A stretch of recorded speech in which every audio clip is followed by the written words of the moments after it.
યાત્રાધામ વડતાલમાં સજાનંદી બાળ યુવા શિબિર 8ની પૂર્ણાહુતિ યોજાઈ. 5000 બાળક બાલિકાઓએ તથા યુવાનોએ શિક્ષા સંસ્કારનું ભાથું મેળવ્યું.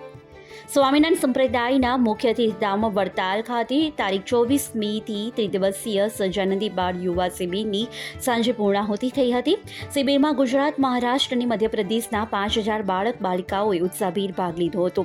ત્યારે અમેરિકામાં સત્સંગ વિચરણ કરી રહેલા આચાર્ય રાકેશ પ્રસાદજી મહારાજ સહિતના સંતગણ દ્વારા શિબિરાર્થી બાળકોને આશીર્વાદ પાઠવવામાં આવ્યા હતા.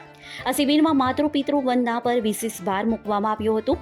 આ બાબત માટે ખાસ ભરૂચ જિલ્લા કલેક્ટર માતા પિતા પરિવાર સાથે ઉપસ્થિત રહ્યા હતા અને બાળકોને પ્રેરણા આપી હતી. આ સાથે અમિતભાઈ જાદુગરે વૃક્ષો બચાવો, કન્યા બચાવો, વ્યસન છોડો સહિતના પ્રેરક પ્રસંગો કહ્યા હતા. ત્યારે આ પ્રસંગે જિલ્લા એસપી રાજેશ ગઢિયાએ પોતાનું દ્રષ્ટાંત આપીને માતા પિતાનું મહત્વ સમજાવ્યું હતું.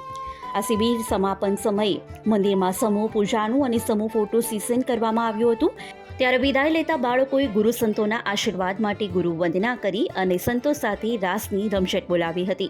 વિવિધ સંસ્કારો, સામાજિક ધાર્મિક જ્ઞાન સાથે શિબિરાર્થી બાળકો વતન બની પ્રસ્થાન કર્યું હતું. શિબિર સમાપન પ્રસંગે સંયોજક શાસ્ત્રી નારાયણચરણ દાસજી સ્વામી સહિતના સંતગણ ઉપસ્થિત રહ્યા હતા. આ શિબિરમાં 3 રાજ્યના 5000 બાળકો, બાલિકાઓ અને યુવાનોએ લાભ લીધો હતો. ત્યારે શિબિરનું આયોજન લક્ષ્મીનારાયણ દેવ દ્વિશતાબ્દી મહોત્સવના ઉપક્રમે વડતાલ મંદિરના ચેરમેન દેવપ્રકાશ સ્વામી અને કોઠારી ડોક્ટર સંત વલ્લભ સ્વામી દ્વારા કરવામાં આવ્યું હતું.